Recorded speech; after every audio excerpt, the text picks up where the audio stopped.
maybe I look like regular folks if I put on jeans and a t-shirt.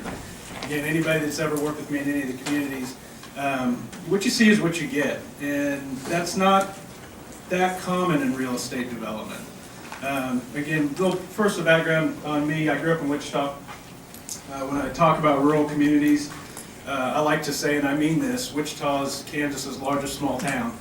If you're not from here, that may sound anecdotal and may not make any sense, but if you're from here, you realize that if you're in the business community or you're in the nonprofit community or you're just in volunteering, it's a close-knit community. There's a lot of people, but there's close networks, and we look out for each other just like every small community does, and I'm very proud of that. Very proud to have grown up in Wichita and very proud to be a citizen of the state of Kansas. So I did grow up here. My dad's an architect, my mom's a nurse. I think one of the greatest things I got from the family that I had growing up was a sense of public service. Both have been deeply involved in the community that we're in. I went to Wichita State University where I got my undergraduate degree in all things philosophy with a minor in math. And then I went on and got a master's degree in sociology. And that's where the story starts to turn towards research and analysis, because that's what I love. I mean, I got the minor in math because I like numbers, and I got the master's degree in sociology because they had a quantitative sociology program where you focused on researching statistics, researching and data mining government databases like the census data, and figuring out how you make correlations between things. What's the cause, what's the effect? And that just fascinated me. You know, quite frankly, I'll say this. I like to be considered a research analyst, and a lot of times I'm embarrassed when I call myself a real estate developer, because real estate developers haven't done enough. Private industry hasn't done enough. And so that's one of the things I'm going to talk about today. But let me finish the story about my background. After I graduated, I decided I wanted to be in real estate, and I wanted to learn it from the ground up. So I started out doing commercial appraisal at Martin's Companies, which is the largest commercial appraisal firm here in Wichita. I then went on and was hired by Jack DeBoer, who started Value Place Hotels, and I built the research and project planning department at Value Place. And then I was hired to be the very first research analyst for the WSU Center for Real Estate and help build their research department out there. So it's research, research, research. That's what I've done. And so when I decided I wanted to get into real estate development, I wanted to learn it from the ground up. I want to learn everything about it, not only just how other people do it, but how to do it right. I started out flipping houses. Half a dozen houses I flipped, taught myself how to rebuild countertops, taught myself how to tile floors, just how to do everything that needed to be done. Also how to hire people and run a small crew, if you could even call it that. Out of respect to my contractor partners, they're probably saying, yeah, you know nothing about running crews, but I got my feet wet. I did it the right way. I started at the bottom trying to figure out how these things are done and how they're done correctly. And so after I flipped about half a dozen houses, I actually met a guy named Dave Burke, who's largely responsible for developing the Old Town area here in Wichita. Dave had what was one time the original Wichita High School. Hadn't been a high school for years. It was actually the Wichita Area Technical College at the time that he put it under contract, because that WATC was selling the building and moving. So he had this building under contract. It was 2009. The housing bubble had just burst. There were bailouts going on, and banks weren't lending to anything that would be considered speculative development. And speculative development is when you're taking something and turning it into something that's never been, and turning a school into apartments. That's speculative development. So even though he was Dave Burke and had this incredible reputation and had done a lot of projects, he was having a hard time getting the project financed. So I went to Dave, had a mutual introduction, found out about this project he was working on, and said, I'll work for free. I'll just partner with you. I think I can help you get this thing done, and if I help you get this thing done, then you decide what it was worth to you. Because I just look forward to having the opportunity to learn from your experience and work with somebody who's a member of my community and is doing some of the things that I want to do. So we partnered up, and we got the project financed, and we turned the original Wichita High School into 68 apartment units, market rate. It was a tax credit project because it utilizes historic preservation tax credits. A couple things I learned from that project, and here's the image on the top are the flats apartments, so that's what that project was. A couple things I learned about that project was, one, there are some incentives that are very valuable. Historic preservation tax credit incentives play an important role because our society typically hasn't done a good job preserving things like historic properties. There's other good incentive programs out there through the Kansas Department of Commerce, the Kansas Housing Resource Corporation. You know, low-income people need help because it's just there's not very many economic incentives to go out and build housing and make it affordable. But that's where I'm going to stop in saying I think incentives are good. Because I'll tell you right here and right now, and I'm not going to make any more friends in the real estate development community, but there's a lot of people out there that chase incentives. There's a lot of developers out there that don't care about your community. They don't care about anything other than, can I do a project? Can it be, and this is words I've heard people say before, can it be a juicy project where I can make a lot of money on it? And where's the flavor of the day? Where's the flavor of the day? Can I ride the coattails on the low-income housing credits? Can I ride the coattails on the historic preservation tax credits? Where's the next place that the government's going to hand out money and maybe I can get some and take it and run with it? And that doesn't do anybody any good. And so I made a determination after I did that project, and again, I believe in all the projects Dave's done, and he does do a lot of historic preservation tax credit projects, but I made a personal decision at that point. I said I'm not going to use any incentives from this point on when I do development. I'm going to develop a model for market rate apartments because that's what's needed. And I'm going to figure out how to do it from the ground up without any incentives, local, state, federal incentives to make it work. So the picture on the bottom is a project that my first big project I did. It's at K96 and Oliver here in Wichita. It's called Chisholm Lake Apartments. It's 216 units. It's what I would consider upper scale apartments. We're the price leader in Northeast Wichita. We're the price leader though because we did our research, we did our homework. We realized that there were high occupancy rates and they were going higher, and we realized rent rates hadn't gone higher because nobody pushed them, honestly. And so when we opened this property, we planned, we did our due diligence. I did hundreds of pages of analyses for myself and my development team. And we said, we won't go into a market unless we can do a market rate project at the rent rates that are already there. And so the rent rates in Northeast Wichita at the time were $1 a square foot. So we said, we're not going to anticipate making a cent more because to do so would be foolish and put us at risk. But I knew that we could push rents higher because nobody else was doing the analysis. So we opened the doors. And just to tell you the success rate, the flats apartments downtown I did with Dave, I analyzed based upon how quickly similar projects had leased up that we could probably lease up in about 7 months. We leased up in 5.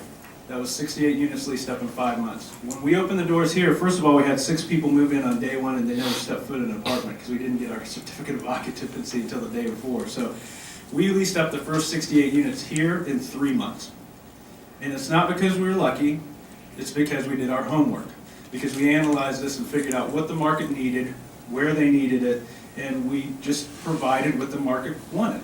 And so this project is almost fully open, and we are a price leader. We're now at $1.20 per square foot income that we're getting on our rents. After I did this project, then I started going to the larger communities and saying, I've got this idea for apartments, working in Wichita, I want to do it in your community. I went to Oklahoma City, Kansas City, bigger cities around the region, and had about a dozen projects in the pipeline. When I say in the pipeline, I mean I've had committed landowners or serious conversations with landowners about equity in their land. And I was introduced at that time by Matt Jordan, who's making a lot of great connections for me in my career now that I think about it.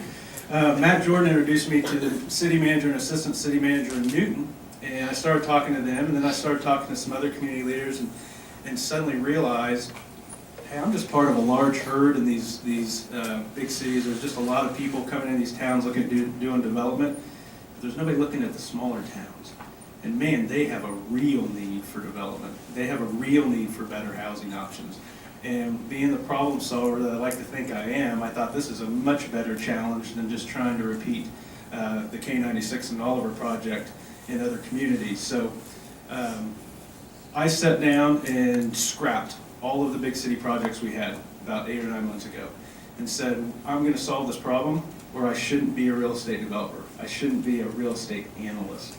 And so I went to work with my intern architect and my staff and great architectural partners like Spangenberg, Phillips, Tice, and also Studium Architects and companies like Icon Structures, which is a contractor, K.E. Miller Engineering, and some engineering partners that we had. And we just worked hard. We looked at, first of all, a lot of different types of concepts and different potential projects, and We looked at different communities, and it took us 8 or 9 months to come up with a prototype for small towns, but we did it. And so one of the things I want to show you here today, I've been talking long enough, I don't even know where I'm at on my slides, so that's pretty good timing. Go back, go back. Okay, so the keys to building a successful model for rural housing. First of all, it is really, really hard. It took us almost a year and about $250,000 investment to figure it out. And it took more things than I thought were going to be needed to make it work. But I feel like we've got a really solid model to provide market rate workforce housing, no need for incentives, where we come in as community partner with you. First of all, we ask you what you need, where do you need it, is it market rate housing, is that what you need, what area of your community do you need it in, where can we be a catalyst for future development. We're working right now on a great potential project in Wellington. We didn't go in with a map and say we might want to be here, here, here, and here. We said, where does it make sense? And they had this corridor where they had some momentum, where they built their new high school, where the Walmart had come in, where they had some great retail development going on. We worked with the city. We worked with Larry Thurr, who's a real estate professional there, and we identified this whole big field around this development that had been done in the past, but that was kind of pushing out even further, and said, let's go here. If we put multifamily housing here, it'll be a catalyst for more things, because everybody that knows if you're trying to attract retail or office or commercial development, you want to tell them you have the rooftops in the area, the people that are going to be nearby that will spend money at the stores and different things you're building. So we worked with the community to figure out where the best site was going to be so that we could be a community partner in a true public-private relationship with that community to figure out what worked for that community so that our model could be successful. So the pieces that it took to get this model together, first of all, we had something that we came to call cooperative collaboration. It started with the K96 and Oliver project. In order to make that project work without any incentives, I went to my architect partners, my contract partners, my engineer partners, and I said, do you believe in me and what I'm trying to do, and will you equity in your fees, a part of your fees into this project to be owner partners with me? One, I want you to have skin in the game. I want to know everybody on my team has skin in the game. And two, it can help me bring down those soft costs, as they call them, those initial fees you have to spend to figure out how a project's going to work. They said yes. They said, we believe in this. We want to partner with you on this. Then I went to the landowners and said, will you equity in the land as an owner partner with us? Because that'll help me bring down my initial costs. I won't have any acquisition costs, and that'll help out tremendously. And they said, we believe in this project. We'll partner with you. And so we started down this road of what we call cooperative collaboration. And this isn't something I'm not going to veer from. We require all of our development partners to be owner partners with us, to equity in a part of their fee. They get paid some things because they got to keep the lights on.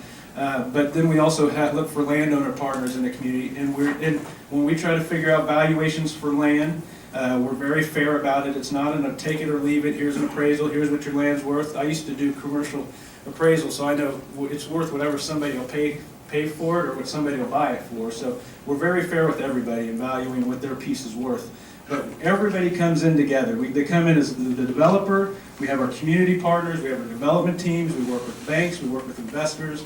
And everybody works together to figure out what the right project is, where it should go. So the problem in rural communities, being small towns, is that just because of the demographics, your rent rates are 10, 20, sometimes 30% lower than in a community like Wichita, and your construction costs can be 10, 20% higher because you got to truck in the labor, truck in all the material. That doesn't make my job very easy because in Wichita we've got higher rents and lower construction costs, and you just invert that whole situation when you go to these smaller towns. So when we first went and came up with the cooperative collaboration, had everybody equity in, that got us to the finish line in Wichita where we had higher rent rates. It didn't get us to the finish line on a rural prototype concept. So then we had to go start with a blank piece of paper and take all the lessons we learned from architectural design and engineering to figure out how to redesign an apartment concept, just from the ground up. K96 and Oliver, if you go out there, it's got really nice stone all wrapped around the first floor and these big stone columns and these nice big balconies. And we said, that does not contribute to somebody's quality of their living experience. And so we got rid of all those things that don't directly contribute to it being a quality place to live. We got rid of the stone. In some places we got rid of the balconies.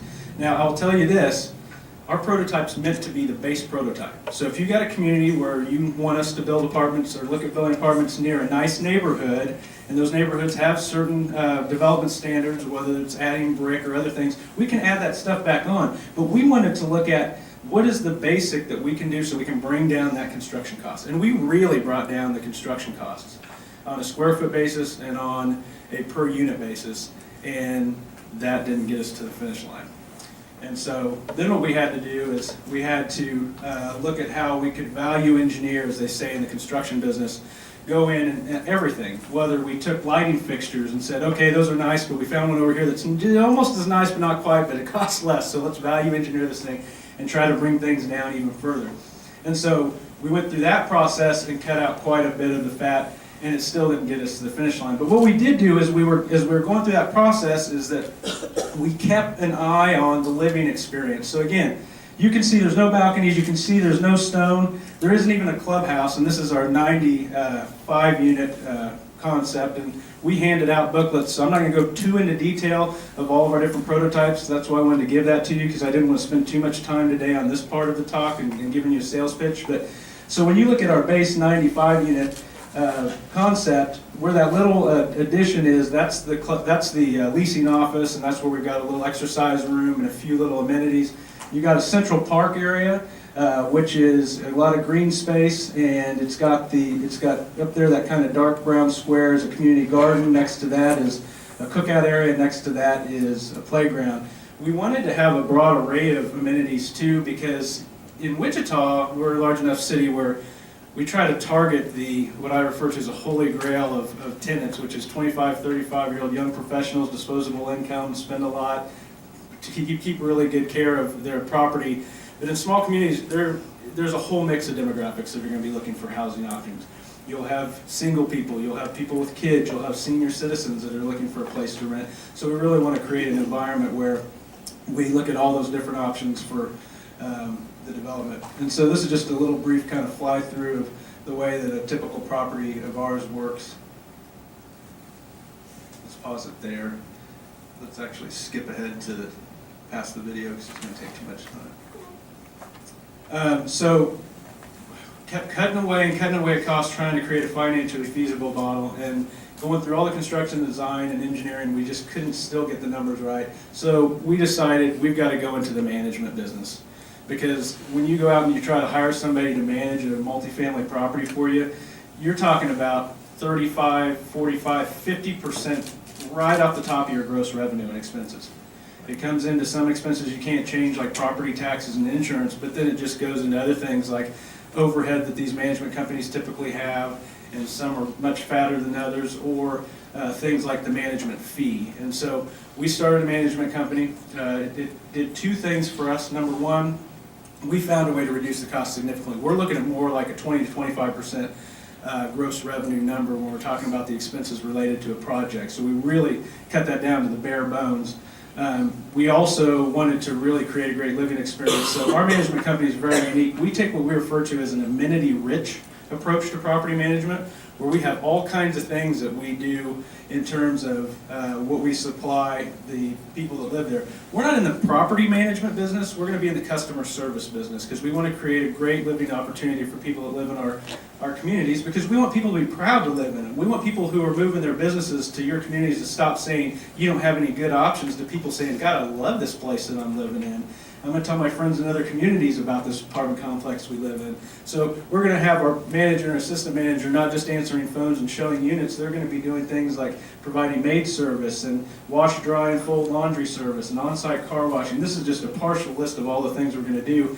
That also helps supplement our income a little bit to shift the model to having services that tenants can pay for and shift it away from being a burden on the development process. So just trying to be as innovative as we could in finding ways to bring down the cost associated. So once we had that final piece of the management, that back end reducing the operating expenses, the numbers started to work. Now when I say the numbers work, you can't just break even. You can't just break even on any type of business, or nobody's going to do the business. You've got to make money, and you've got to, more importantly, provide a good return to investors. If I'm not going to use any incentives, if I'm not going to use any type of government financing, I've got to make sure I return a good return to our investors. And so we have created this rural housing model that not only doesn't use incentives, but it has a good solid investment model so that we can partner with communities to figure out where these projects go, but also have a very enticing investment opportunity either for large investors, and we have large individual investors we work with. We have insurance companies we're talking to. We have an array of people that are potential investors. But I actually am most excited about the prospect of getting communities involved. There's a program through the state of Kansas actually called the Invest Kansas Exemption, and it allows you to raise $5,000 a time from individuals and not have to go through all the SEC Securities and Exchange regulations. And so we've got the possibility of raising up to $1 million for these projects just by going into local communities and saying, hey, does anybody here in your community want to invest $5,000 in an apartment project? Quite frankly, we can raise it from anywhere in Kansas. As long as it's a Kansas project built in Kansas and the investors are from Kansas, again, we can raise up to $5,000 at a time from individuals. If that doesn't make sense to you, the Securities and Exchange Commission says you can't go out and solicit people to invest in your business unless they're a qualified investor, which means they make $200,000 a year or more or have $1 million in assets, because those people are gauged as being experienced enough to understand the complications of investment. The SEC protects other smaller investors from being taken advantage of or not fully understanding investment opportunity by saying if you're going to have anybody else invest that's not at that high level, you need to go through and organize as a public company and have all these documents and legal hurdles that you go through. But there's certain exemptions, and so that's one of them. When I told my business and real estate development friends that some people that I know that I was thinking about raising $5,000 at a time, which would mean 200 people from a community being my investment partners, most of them said I was nuts. Why do you want 200 people? Why do you want to have the burden of 200 people investing in your project? I didn't say it, but I thought, you just don't get it. 200 people involved in my project isn't a burden. 200 people involved in one of my projects is a community effort. It's a lot of people in the community being involved. I mean, there's nothing better for me as someone that wants to build real estate. I almost said real estate developer. That wants to build real estate to say, you know, I've got 200 people in my community that believe enough in this project, in this community that believe enough in the project that they invested their hard-earned money into it, and they take pride in it, and they can tell their friends, hey, send your kid to go live over in my apartment complex over there. That's just being involved. That's being public and private in partnership together to create solutions. So that's what we wanted to focus on. So just real quickly, what's in the packet before you? One of the things I wanted to give you that you could take away was just a real simple overview of our prototype. So we have a 24-unit prototype. That's our smallest. The 24-unit prototype can work in towns as small as 1,500 people. It could work possibly in smaller communities, because when I say 1,500 people, that's an all things, everything else being equal type of statement. We're going to drill down, we're going to look at your demographics, but our 24 units can fit in communities that small. We've got a 48 unit, which doubles that size. We've also got a 95 unit, and then our largest one is our 95 unit times 2, where again, when we come in with the first phase of the first 95 units, we don't do a big clubhouse or pool or anything else because we just can't afford to. But we would love to provide communities, and our 192 unit prototype will fit in communities 15,000 people or larger. And so when we get in those communities, we really want to provide you with, you know, a bigger city quality of apartment complex, because all of these are market rate workforce housing, and you may have people who went to school somewhere else, came from a bigger city, and are moving there to be a teacher in your community or to work in your community in another job, and they've got a whole different standard of what they're looking for when they're trying to find transitional housing. And so we want to have that option for larger communities. Okay. One other thing that I want to mention, I got to wrap up because I've gone over time, is, and you'll hear more about this in the future, so I'm just going to mention it very briefly. I think that there's still more need for innovation even in low-income housing. Low-income housing, there's a lot of great efforts that have been put into it, but one of the pieces I've seen lacking in low-income housing, just because no one's ever taken on the challenge to attack it, is that low-income housing should do more than just displace people, than just gather up people in a certain low-income demographic and shove them over here. And so when I got my model done for our prototypes, I just did the math to see where our break-even point was, and I suddenly realized we could still break even and not lose money if somebody making minimum wage was renting one of our units at 30%, and spending only 30% of their income. So I realized we got a low-income housing project. But I didn't want to do low-income housing unless, first of all, we did it nonprofit. Low-income poverty intervention done for profit, it just doesn't make sense to me. So we started a nonprofit initiative called Sparrow House. And what its whole focus is we take our 4-unit apartment complex and then we put a school there. A school there and a community center there. So 96 families at a time move in. Their infant age child gets into the early childhood education program. There's a K through 12 program there that's an online based program too. We haven't built the first one, but we're well down the road on our way to. And then that community center is also used for adult education. We're partnered with people from Wichita State University, Friends University, Newman. We're partnered now with people from Butler Community College, Wichita Area Technical College. All of these people are coming together, and we're going to have a meeting here in 2 weeks to keep moving this project forward. We hope to break ground on our first Sparrow House in Wichita in 2014. And that's one of the things I'm excited about. And I share this with you because as analysts, one of the things we hope to do is have lessons learned from this. This is a bigger city project because we have to raise millions of dollars for the education center, even though the apartments pay for themselves. But we're going to take lessons learned from this. And my hope is that one of the next things we can do is maybe integrate a daycare facility in some of our apartments, because we know that's one of the things that you struggle with in your communities too, is not only how do you provide quality housing, but how do you give a place for people to go take their kids so that they can go to work and earn their living. And there's no better place for somebody to take their kids than to leave them at home in the community with their neighbors. And so I bring this up because I want to say, as we go forward this year, first of all, I'd like to do 2 things. Number one, I'd like to work with the community to look at whether we can work together to build housing that is right for you, that's workforce market rate housing. Number 2, I'd like to volunteer myself and my company's resources to be helpful to you in any way. There's instances where for project financing or other reasons you may have to buy something like a housing study. Don't spend $10, $15, $20, $50,000 on a housing study that's going to be stuck on a shelf. If you need some help with research and analysis, first of all, we're not going to volunteer to fill out your housing assessment tool. And we will require, I'm going to stand here also and say, we won't help you with research and analysis for free until you fill out that housing assessment tool and get engaged.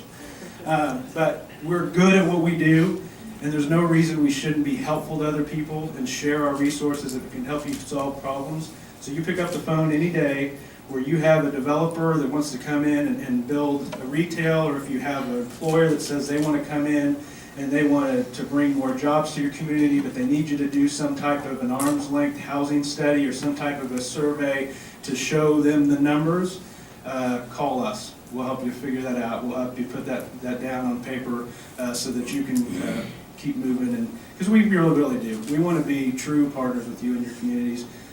We're going to go into communities, and regardless of the community, we're going to have people who don't want to see a developer walk in the door. We're going to have cities where we get voted against before they even hear what we're talking about.